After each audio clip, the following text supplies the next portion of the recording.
ಹಿಂದಿನ ತಲೆಮಾರಿನ ಜನರನ್ನು ನೋಡಿದಾಗ ಅವರ ಮನಸ್ಸಿನ ದೃಢತೆ, ಅದಕ್ಕೆ ಹಿನ್ನೆಲೆಯಾದ ನೇಮನಿಷ್ಠೆ, ಸರಳತೆ, ಪ್ರಾಮಾಣಿಕತೆಗಳು ನಮ್ಮ ಮನಸ್ಸಿನಲ್ಲಿ ಅಚ್ಚೊತ್ತುತ್ತವೆ.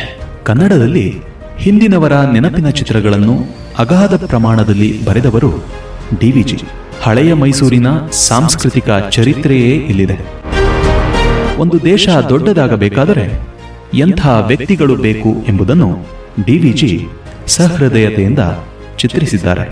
ಡಿ.ವಿ.ಜಿಯವರು ಸ್ವತಃ ಕಂಡು ಅನುಭವಿಸಿದ ಚಿತ್ರಗಳು ಇವು. ಹೃದಯಂಗಮವಾದ ಸಂದರ್ಭಗಳು, ಶ್ರದ್ಧೆ ನಿಷ್ಠೆಗಳುಳ್ಳ ಅಪ್ರಸಿದ್ಧ ಶ್ರೀಸಾಮಾನ್ಯರು, ಹೃದಯದ ಔದಾರ್ಯವುಳ್ಳ ಅಧಿಕಾರಿಗಳು, ಡಿ.ವಿ.ಜಿಯವರ ಬಾಲ್ಯ, ಕ್ರಮಬದ್ಧ ಶಿಕ್ಷಣವಿಲ್ಲದೆ ಜೀವನ ಶಾಲೆಯಿಂದಲೇ ಪಾಠ ಕಲಿತ ಬಗೆ, ಇವೆಲ್ಲ ಈ ಜ್ಞಾಪಕ ಚಿತ್ರಶಾಲೆಯಲ್ಲಿದೆ. ಹಾಮನಾಯಕರು ಹೇಳುವಂತೆ ಡಿ.ವಿ.ಜಿಯವರು ಇನ್ನೇನನ್ನೂ ಬರೆಯದೆ ಈ ಜ್ಞಾಪಕ ಚಿತ್ರಗಳನ್ನಷ್ಟೇ ಬರೆದಿದ್ದರೂ ಅವರ ಹೆಸರು ಅಮರವಾಗುತ್ತಿತ್ತು.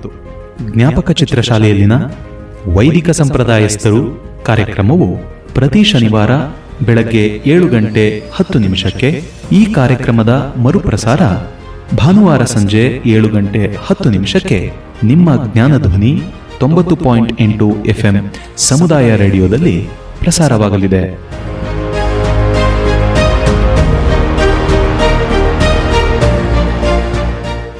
ಡಿ.ವಿ.ಜಿಯವರ ಜ್ಞಾಪಕ ಚಿತ್ರಶಾಲೆ ಪಾಠ ಧೋರಣೆ.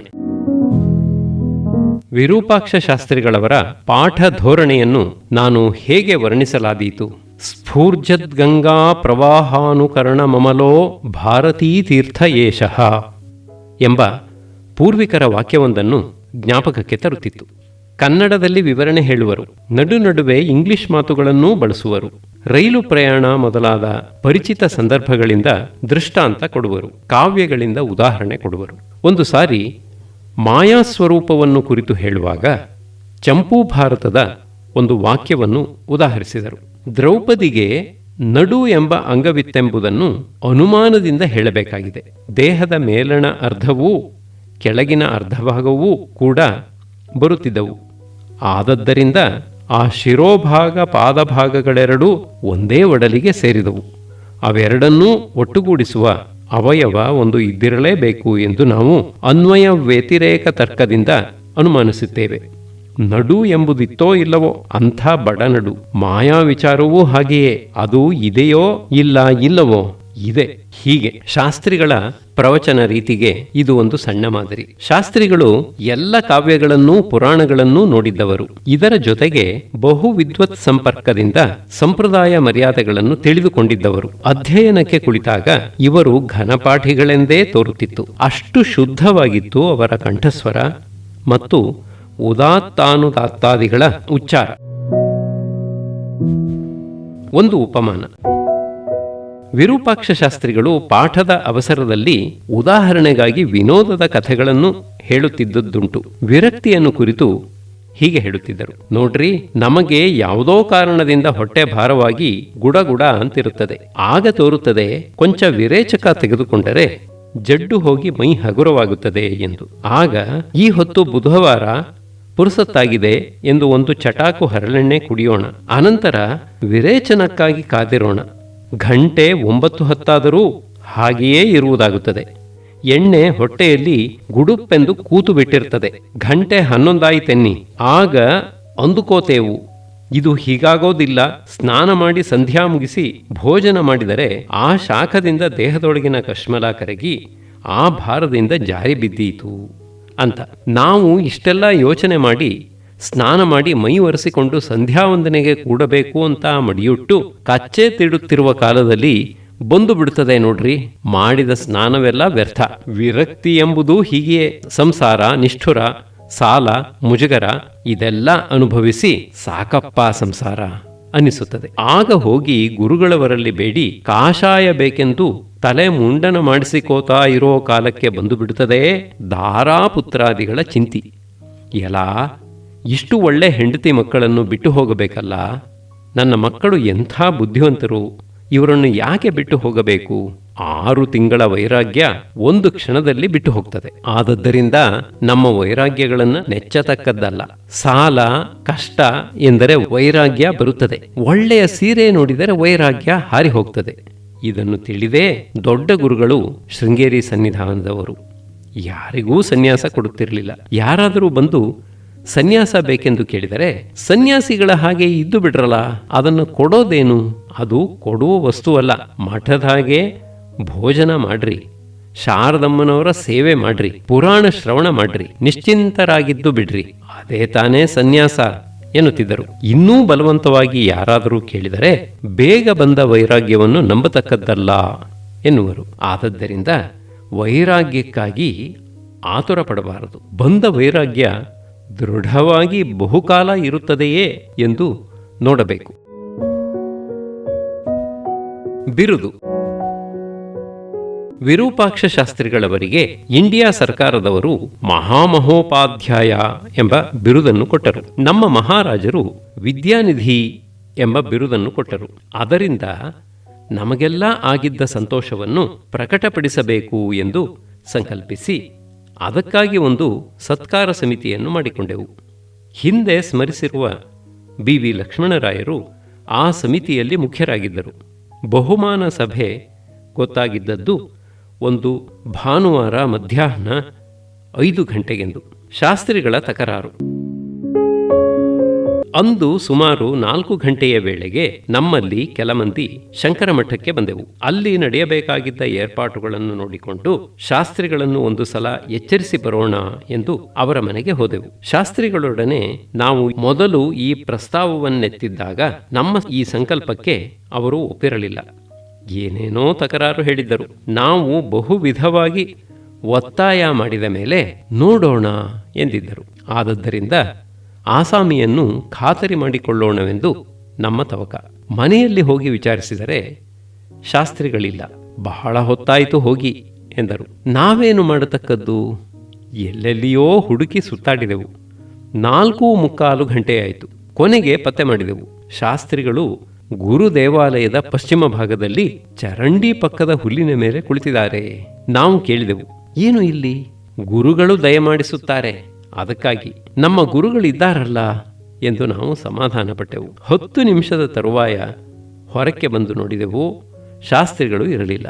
ಮತ್ತೆ ಯೋಚನೆ ಮಾಡಿದೆವು, ಅವರು ತಮ್ಮ ಗುರುಗಳೆಂದು ಹೇಳಿದವರು ಯಾರು ಎಂಬುದು ನಮಗೆ ತಿಳಿಯಲಿಲ್ಲ. ಆದತ್ತಾಯಿತೆಂದು ಕಾರಿನಲ್ಲಿ ಕುಳಿತು ಚಾಮರಾಜಪೇಟೆಯ 5ನೇ ರಸ್ತೆಯಲ್ಲಿ ತಿರುಗಿದೆವು.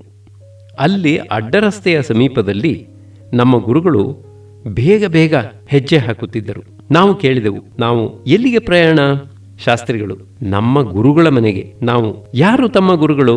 ಶಾಸ್ತ್ರಿಗಳು, ವಿದ್ವಾಂಸರು ನುಗ್ಗೇಹಳ್ಳಿ ತಿರುಮಲಾಚಾರ್ಯರು.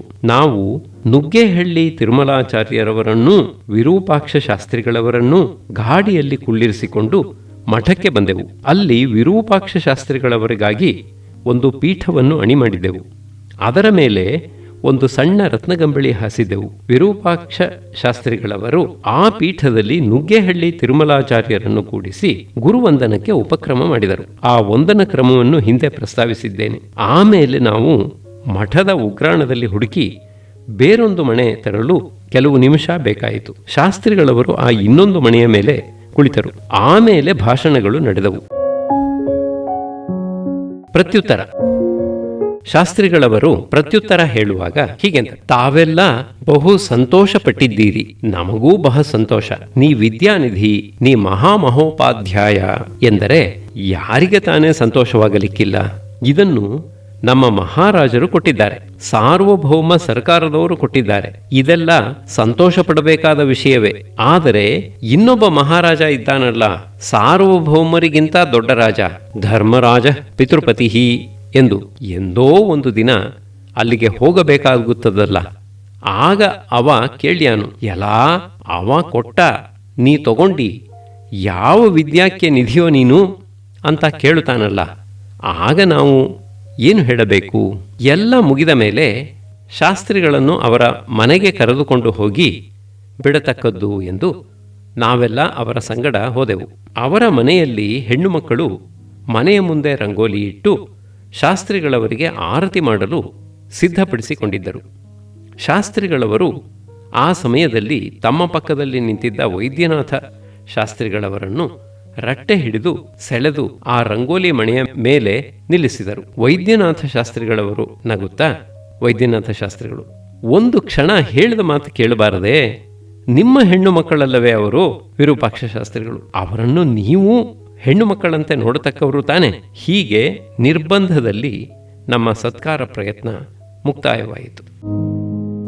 ಮಾಲವೀಯರ ಭೇಟಿ 1926-27ರಲ್ಲಿ ಮಹನೀಯರಾದ ಪಂಡಿತ ಮದನಮೋಹನ ಮಾಲವೀಯರು ಮೈಸೂರಿಗೆ ಅತಿಥಿಯಾಗಿ ಬಂದಿದ್ದರು. ಅವರು ಹಿಂದೂ ಸಮಾಜದಲ್ಲಿ ಅವಶ್ಯವಾಗಿ ನಡೆಯಬೇಕೆಂದು ಭಾವಿಸಿಕೊಂಡಿದ್ದ ಒಂದು ಸುಧಾರಣೆಯನ್ನು ಕುರಿತು ಮೈಸೂರು ವಿದ್ವಾಂಸರಲ್ಲಿ ಸಮಾಲೋಚನೆ ನಡೆಸಬೇಕು ಎಂದು ಉದ್ದೇಶಿಸಿದ್ದರು. ಅದಕ್ಕಾಗಿ ಒಂದು ದಿನ ಸಂಜೆ 4 ಗಂಟೆಯ ವೇಳೆಗೆ ಶ್ರೀ ಪರಕಾಲ ಮಠದಲ್ಲಿ ಒಂದು ಮಹಾಸಭೆ ಸೇರಿತು. ಆ ಸಭೆಗೆ ಶ್ರೀ ಸ್ವಾಮಿಗಳವರು ಅಧ್ಯಕ್ಷರಾಗಿದ್ದರು. ವಿರೂಪಾಕ್ಷ ಶಾಸ್ತ್ರಿಗಳು ಮೊದಲಾದ ಮಹಾವಿದ್ವನ್ ಮಂಡಲಿ ಸೇರಿತು. ಲೌಕಿಕರಲ್ಲಿ ದಿವಾನ್ ಸರ್ ಮಿರ್ಜಾ ಅವರು, ಎ ಸುಬ್ರಹ್ಮಣ್ಯ ಅಯ್ಯರ್, ವಿ ಸುಬ್ರಹ್ಮಣ್ಯ ಅಯ್ಯರ್ ಮೊದಲಾದ ಗಣ್ಯ ವ್ಯಕ್ತಿಗಳು ಬಹುಮಂದಿ ಇದ್ದರು. ಆ ಸಭೆಯಲ್ಲಿ ಪಂಡಿತ ಮಾಲವೀಯರವರು ಪ್ರತಿಪಾದಿಸಿದ ವಿಷಯ ಹೀಗೆ: ಹಿಂದೂ ಸಮಾಜ ದುರ್ಬಲವಾಗುತ್ತಿದೆ. ಈ ಪ್ರಜಾಯುಗದಲ್ಲಿ ಸಂಖ್ಯಾಬಲಕ್ಕೆ ಹೆಚ್ಚು ಗಣನೆಯುಂಟು. ರಾಜ್ಯದ ಎಲ್ಲ ವಿಷಯಗಳಲ್ಲಿಯೂ ಸಂಖ್ಯಾಧಿಕ್ಯದಂತೆ ನಿರ್ಣಯಗಳು ಆಗುತ್ತವೆ. ಹೀಗಿರುವುದರಿಂದ ಹಿಂದೂ ಸಮಾಜವು ತನ್ನ ಸಂಖ್ಯಾಬಲವನ್ನು ಕಾಪಾಡಿಕೊಳ್ಳುವುದು ಅದರ ಯೋಗಕ್ಷೇಮಗಳಿಗೆ ತುಂಬ ಅವಶ್ಯ. ಆದರೆ ಹಿಂದೂಗಳಲ್ಲಿ ಬಹುಮಂದಿ ಮುಸಲ್ಮಾನ್, ಕ್ರೈಸ್ತ ಮೊದಲಾದ ಅನ್ಯ ಮತಗಳ ಪ್ರಚಾರಕರ ಪ್ರೋತ್ಸಾಹಕ್ಕೂ ಸಿಕ್ಕಿ ಮತಾಂತರಗಳನ್ನು ಸೇರುತ್ತಿದ್ದಾರೆ. ಹೀಗೆ ಹಿಂದೂ ಸಮಾಜಕ್ಕೆ ಸಂಖ್ಯಾಬಲ ನಷ್ಟವಾಗುತ್ತಿದೆ. ಹಿಂದೂ ಸಮಾಜವನ್ನು ಬಿಟ್ಟು ಹೋಗುತ್ತಿರುವವರಲ್ಲಿ ಪಂಚಮರು ಎನಿಸಿಕೊಂಡ ಹರಿಜನವೆಂಬ ಜಾತಿಯವರು ಹೆಚ್ಚು. ಆ ಜಾತಿಯ ಜನರಿಗೆ ಉತ್ತಮ ವರ್ಣದವರು ಯಾವ ವಿಧವಾದ ಸಹಾಯವನ್ನೂ ಕೊಡುತ್ತಿಲ್ಲ. ಆ ಜನಕ್ಕೆ ತಮ್ಮ ಮತವೇನೆಂಬುದೇ ತಿಳಿಯದು. ಅವರಿಗೆ ತಿಳುವಳಿಕೆ ಕೊಡಲು ಬ್ರಾಹ್ಮಣ ಸಂಸ್ಥೆಗಳಲ್ಲಿ ಪಾಠಗಳಾವುವೂ ಯಾವ ಏರ್ಪಾಟನ್ನೂ ಇಟ್ಟಿಲ್ಲ.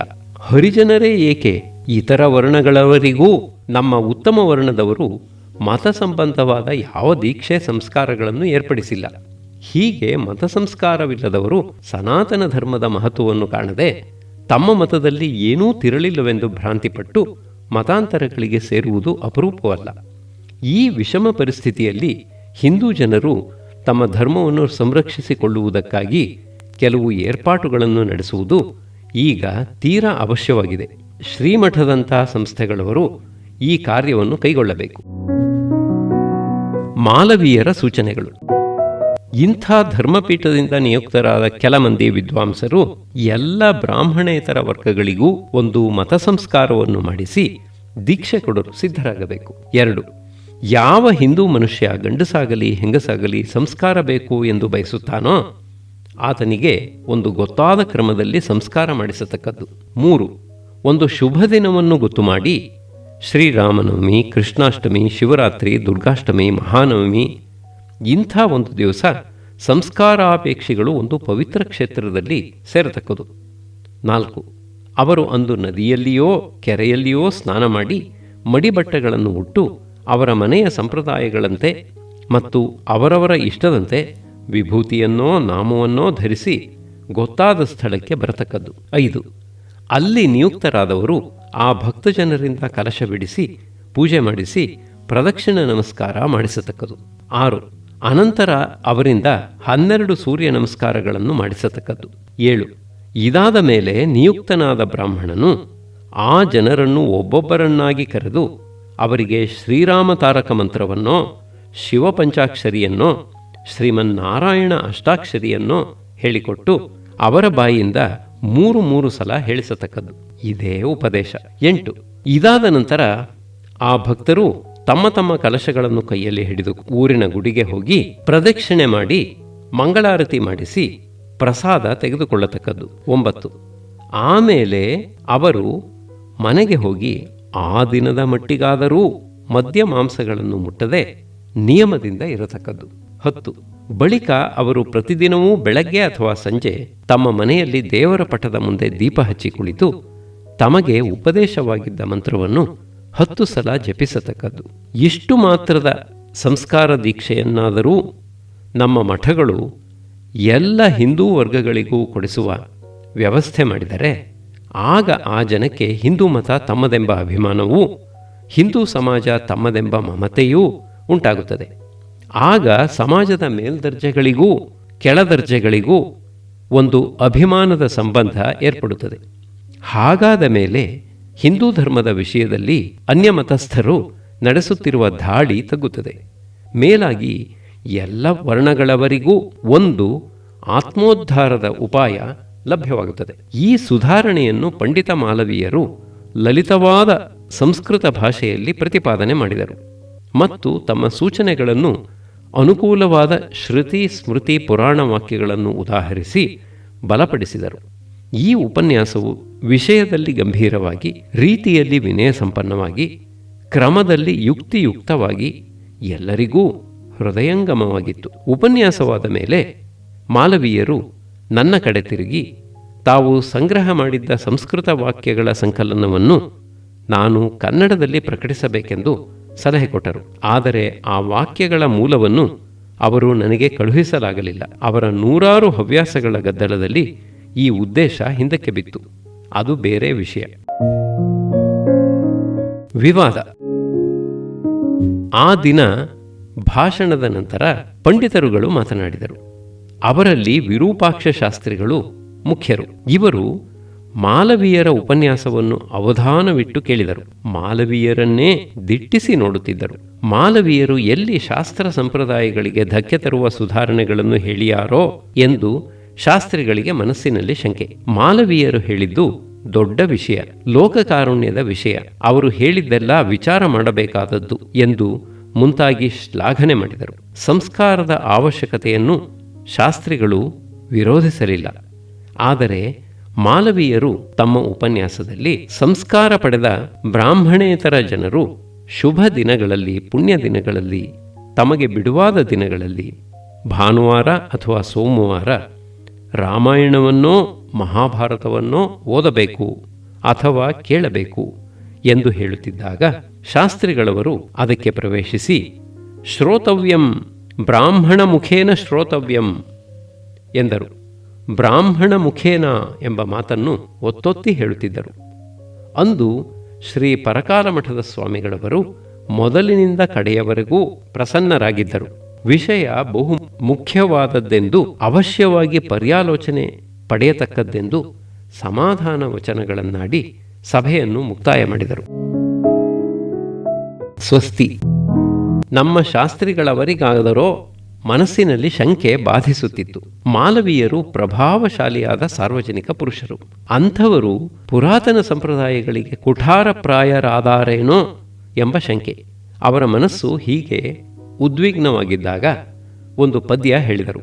ಮಾಲವ್ಯೋ ಮಹಿತಾನ್ವಯೋ ಮದನ ಜಿದ್ವರ್ಣಾಶ್ರಮಾಚಾರಯೋರ್ಭೇತ್ತೇತಿ ಪ್ರತಿಥಿರ್ನವಾಸ್ತು ಭವನೆ ಶ್ರೀದೇಶಿಕಾಂ ನುಗ್ರಹಾತ್ ಯದ್ಯಪ್ರತ್ಯ ಕಲೌ ಬಲೀಯಸಿ ವೃಥಾ ಧರ್ಮಾಚ್ಯವಂತೆ ಜನಾಃ ತಾನಪ್ಯಧ್ವನಿ ಸದ್ಭಿರಾದೃತತಮೇ ಸಂಚಾಲಯತ್ವನ್ಮಹಂ. ಮೇಲಿನ ಅರ್ಥ ಹೀಗೆ. ಮಾಲವೀಯರು ಮಹನೀಯ ವಂಶದಲ್ಲಿ ಹುಟ್ಟಿದವರು, ಮನ್ಮಥನನ್ನು ಗೆದ್ದವರು, ಮದನಮೋಹನ, ಮದನಜಿತ್ ಇಂಥವರು ವರ್ಣಾಶ್ರಮಾಚಾರಗಳ ವ್ಯವಸ್ಥೆಯನ್ನು ಒಡೆದರು ಎಂಬ ಅಪಕೀರ್ತಿ ಇವರಿಗೆ ಬಾರದಿರಲಿ. ಸದ್ಗುರು ಕೃಪೆಯಿಂದ ವಿರೂಪಾಕ್ಷ ಶಾಸ್ತ್ರಿಗಳು ಮೈಸೂರು ಸರ್ಕಾರದ ಗೋರಕ್ಷಣ ವಿಚಾರ ಸಮಿತಿಗೆ ವಿಶೇಷಜ್ಞರಾಗಿ ಸಾಕ್ಷ್ಯ ಕೊಟ್ಟ ಸಂಗತಿಯನ್ನೂ ಬೇರೆ ಕಡೆ ಸ್ಮರಿಸಿದ್ದೇನೆ. ಶೈಲಿ. ವಿರೂಪಾಕ್ಷ ಶಾಸ್ತ್ರಿಗಳವರಿಗೆ ಗ್ರಂಥಕರ್ತನಾಗಬೇಕೆಂಬ ಚಪಲ ಬಂದಿದ್ದಂತೆ ತೋರುವುದಿಲ್ಲ. ನನಗೆ ತಿಳಿದ ಮಟ್ಟಿಗೆ ಅವರು ರಚಿಸಿದ ಪದ್ಯಗಳು 2.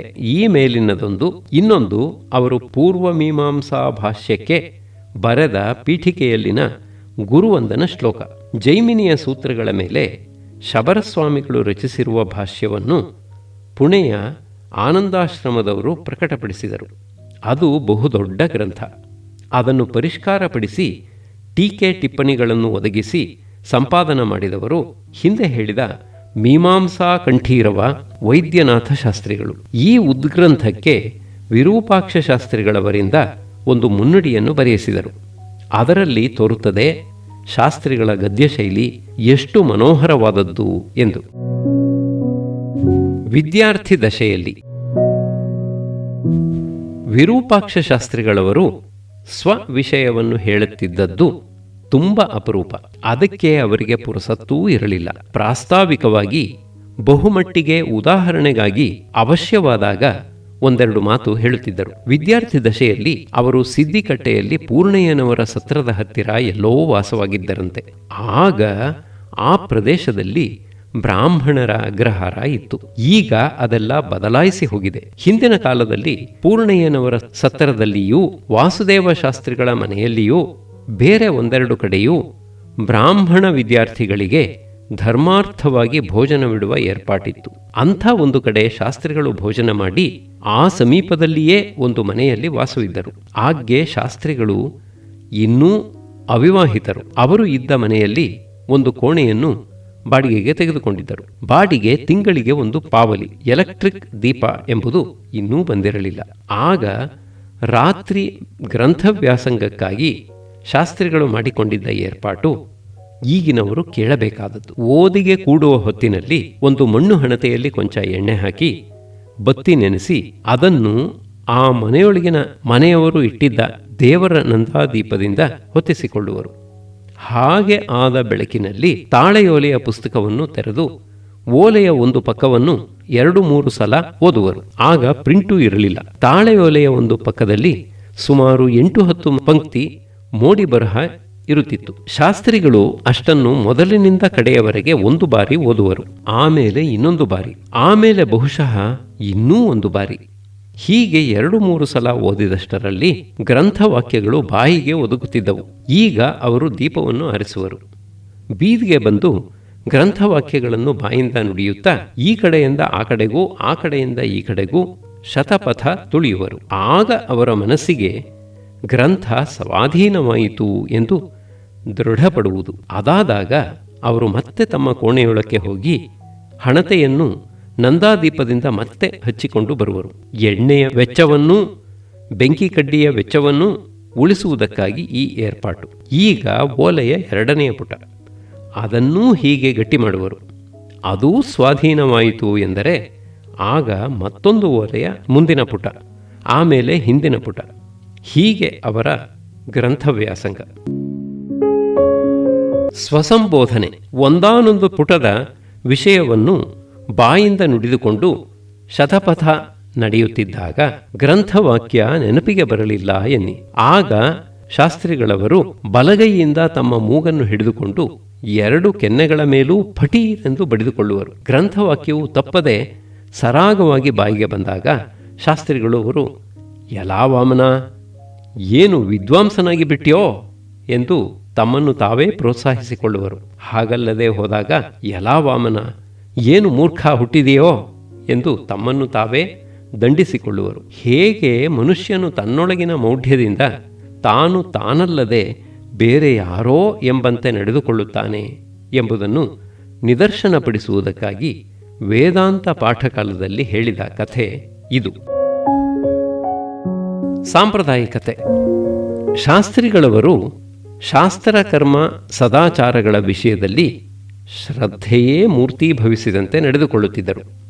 ದಿನ 3 ಹೊತ್ತು ಮನೆಯಲ್ಲಿ ಪೂಜೆ, ಸೋಮವಾರ ಏಕಾದಶವಾರ ರುದ್ರಾಭಿಷೇಕ, ಭಾನುವಾರ ಸೂರ್ಯ ನಮಸ್ಕಾರ, ಯಾವುದೋ ವ್ರತಗಳು.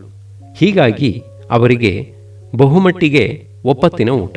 ಒಂದು ದಿನ ಪಾಠಕಾಲದಲ್ಲಿ ಭಾಷ್ಯದ ಅವಿದ್ಯಾವದ್ವಿಷಯಾನಿ ಶಾಸ್ತ್ರಾಣಿ ಎಂಬ ವಾಕ್ಯವನ್ನು ಕುರಿತು ಅರ್ಧ ಗಂಟೆಯ ಕಾಲ ಉಪನ್ಯಾಸ ಮಾಡಿದರು.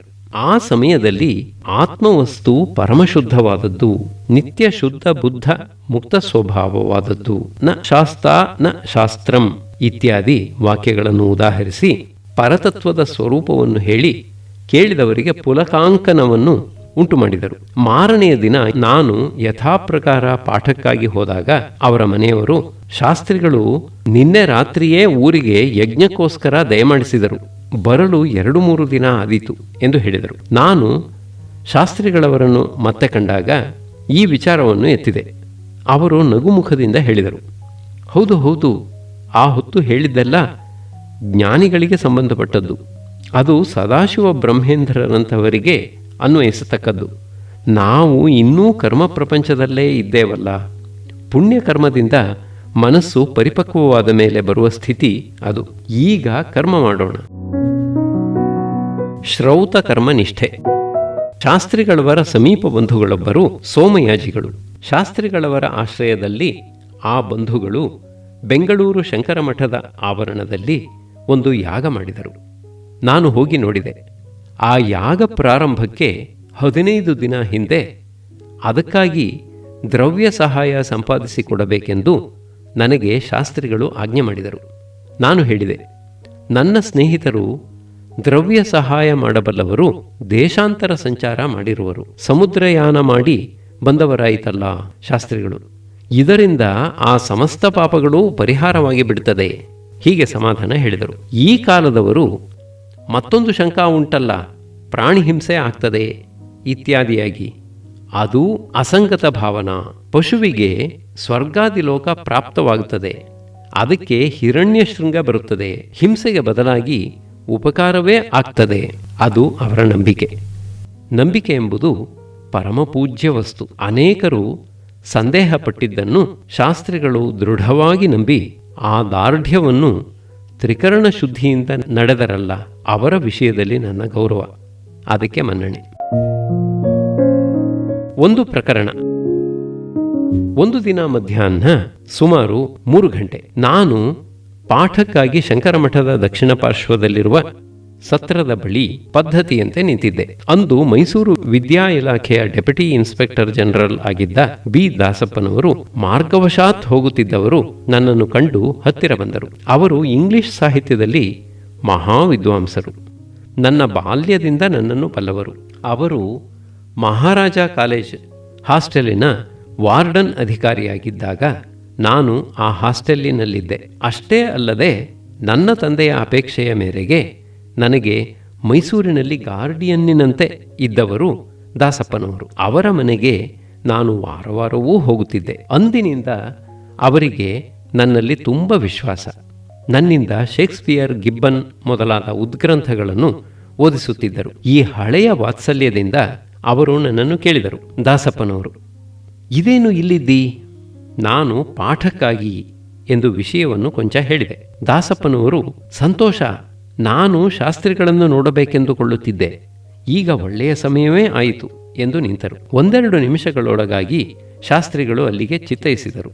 ನಮಸ್ಕಾರ ಪ್ರತಿ ನಮಸ್ಕಾರಗಳಾದ ಮೇಲೆ ದಾಸಪ್ಪನವರು ಹೇಳಿದರು, ದಾಸಪ್ಪನವರು, ಒಂದು ಪದದ ಅರ್ಥವನ್ನು ತಮ್ಮಲ್ಲಿ ಕೇಳಿ ತಿಳಿದುಕೊಳ್ಳಬೇಕೆಂದು ಕುತೂಹಲವಿತ್ತು.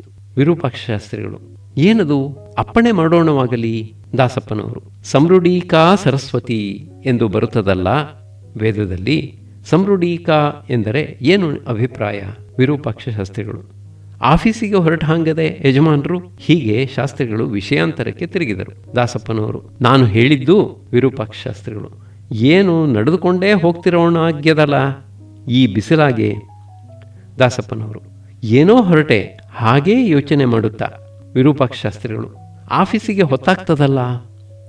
ದಾಸಪ್ಪನವರು, ಹೊತ್ತು ಸ್ವಲ್ಪ ಸರಿ ಮಾಡಿಕೊಳ್ಳುತ್ತೇನೆ. ಸಮೃ. ಇಷ್ಟು ಹೊತ್ತಿಗೆ ಶಾಸ್ತ್ರಿಗಳ ಸಹನೆ ಮುಗಿದಿತ್ತು. ಅವರು ದಾಸಪ್ಪನವರ ಕಡೆಗೆ ತಿರುಗಿ ಕೈ ಬೆಟ್ಟಿನಿಂದ ಅವರ ಕಾಲ ಕಡೆ ತೋರಿಸಿ ಹೇಳಿದರು, ಕಾಲಾಗೆ ಅದು ಇರುವ ಕಾಲಕ್ಕೆ ಬಾಯಾಗೆ ವೇದಾಕ್ಷರ ಬರತಕ್ಕದ್ದಲ್ಲ. ದಾಸಪ್ಪನವರು, ಇಂಗ್ಲೆಂಡಿನವರು, ಜರ್ಮನಿಯವರು ವೇದವನ್ನೋದಿ ನಮಗೆ ಭಾಷಾಂತರ ಮಾಡಿಕೊಟ್ಟಿದ್ದಾರಲ್ಲ. ವಿರೂಪಾಕ್ಷ ಶಾಸ್ತ್ರಿಗಳು, ಅದು ಇರಬಹುದು. ತಾವೆಲ್ಲ ಬೈಬಲ್ ಮೊದಲಾದ ಅವರ ಗ್ರಂಥಗಳನ್ನು ನೋಡೋಣ ಆಗ್ತದಲ್ಲ, ವಾಕ್ಯ ಅವರಿಗೆ ಅರ್ಥ ಆಗಬಹುದು. ಪೂಜ್ಯ ಬುದ್ಧಿ ಉಂಟೋ ಆ ಬಿಳಿ ಜನಕ್ಕೆ ನಮ್ಮ ವೇದವಾಕ್ಯದ ಅರ್ಥವಾಗಬಹುದು, ಅಥವಾ ಅರ್ಥವಾಯಿತೆಂಬ ಭ್ರಾಂತಿ ಇರಬಹುದು. ಪೂಜ್ಯ ಬುದ್ಧಿ ಉಂಟೋ? ಆಚಾರ ಪರಿಪಾಲನೆ. ಶಾಸ್ತ್ರಿಗಳವರು ಕೊಂಚ ಬೆಳೆಸಿದರು. ಹೀಗೆ ತಾವೆಲ್ಲ ದೊಡ್ಡ ದೊಡ್ಡ ಉದ್ಯೋಗಗಳಲ್ಲಿರೋಣಾಗ್ಯದೆ. ನಾವು ತಮ್ಮಂಥವರನ್ನು ನೋಡಲಿಕ್ಕೆ ಕಚೇರಿಗೆ ಬಂದರೆ ಅದಕ್ಕೆ ಒಂದು ಉಡುಪಿನ ಮರ್ಯಾದೆ, ಎಲ್ಲಿ ಕೂಡಬೇಕು, ಎಲ್ಲಿ ನಿಲ್ಲಬೇಕು ಎಂಬೀ ಮರ್ಯಾದೆಗಳುಂಟು. ಅರಮನೆಗೆ ಹೋಗುವಾಗ ತಲೆಗೆ ಹೇಗೆ ಶಾಲು ಸುತ್ತಬೇಕು, ಎಂಥ ಧೋತ್ರ ಉಡಬೇಕು ಇತ್ಯಾದಿ ಮರ್ಯಾದೆಗಳುಂಟು. ಲೌಕಿಕ ವಿಷಯಗಳಲ್ಲೇ ಹೀಗಿರಲಿಕ್ಕಾಗಿ ಪರಬ್ರಹ್ಮ ಪ್ರತಿಪಾದಕವಾದ ವೇದಕ್ಕೆ ಮರ್ಯಾದೆ ಬೇಡುವೋ? ಆಚಾರ್ಯ ಸನ್ನಿಧಿಗೆ ದಯಮಾಡಿಸುವಾಗ ಪಾದರಕ್ಷೆ ಮೊದಲಾದವನ್ನು ದೂರದಾಗಿ ಬಿಡಬೇಕಷ್ಟೇ. ಹೀಗೆಲ್ಲ ವಾದ ಹೇಳಿದರು. ದಾಸಪ್ಪನವರು ವಿನಯದಿಂದಲೂ ಸಂತೋಷದಿಂದಲೂ ಅದನ್ನು ಕೇಳಿ ಅಂಗೀಕರಿಸಿ ತಾವು ಮತ್ತೊಮ್ಮೆ ಮಡಿಯಲ್ಲಿ ಬಂದು ಶಾಸ್ತ್ರಿಗಳವರನ್ನು ಕೇಳುವುದಾಗಿ ಹೇಳಿದರು. ದಾಸಪ್ಪನವರು ವೇದಶಾಸ್ತ್ರಗಳಲ್ಲಿ ಅತ್ಯಂತ ಶ್ರದ್ಧೆಯುಳ್ಳವರು. ಅವರು ಶೃಂಗೇರಿಯ ಸನ್ನಿಧಾನದಲ್ಲಿ ಅನುಗ್ರಹಕ್ಕೆ ಪಾತ್ರರಾಗಿದ್ದವರು. ಅವರಿಗೆ ಶಾಂಕರ ಭಾಷ್ಯದ 10 ಭಾಗಗಳು ಮುಖಸ್ಥವಾಗಿದ್ದವು. ಸರ್ವದಾ ಪರತತ್ವ ಚಿಂತನೆಯಲ್ಲಿ ಮಗ್ನರಾಗಿರುತ್ತಿದ್ದರು. ಅವರು ಪದೇ ಪದೇ ಶೃಂಗೇರಿಗೆ ಹೋಗುತ್ತಿದ್ದ ಕಾರಣದಿಂದಲೂ, ಗುರುಗಳ ಕಟಾಕ್ಷಕ್ಕೆ ಪಾತ್ರರಾಗಿದ್ದ ಕಾರಣದಿಂದಲೂ, ಶಾಸ್ತ್ರ ಪ್ರಸಂಗದಲ್ಲಿ ಕುತೂಹಲವುಳ್ಳವರಾಗಿದ್ದ ಕಾರಣದಿಂದಲೂ ಅವರಲ್ಲಿ ವಿರೂಪಾಕ್ಷ ಶಾಸ್ತ್ರಿಗಳವರಿಗೂ ಸ್ನೇಹವಿತ್ತು. ಆ ಸಲುಗೆಯಿಂದ ನಡೆದದ್ದು ಮೇಲಿನ ಮಾತುಕತೆ. ಶಾಸ್ತ್ರಿಗಳವರ ದರ್ಶನಕ್ಕಾಗಿ ಬಹುಮಂದಿ ಬರುತ್ತಿದ್ದರು. ಹಾಗೆ ಬಂದವರು ಶಾಸ್ತ್ರಿಗಳವರಿಗೆ ಸಾಷ್ಟಾಂಗ ಪ್ರಣಾಮ ಮಾಡುತ್ತಿದ್ದರು. ಆಗ ಶಾಸ್ತ್ರಿಗಳವರು ಆಶೀರ್ವಾದ ಮಾಡುತ್ತಿದ್ದದ್ದು ಹೀಗೆ: ಭಗವತಿ ವಾಸುದೇವೇ ಅವಿಚ್ಛನ್ನಾ ಭಕ್ತಿರಸ್ತು.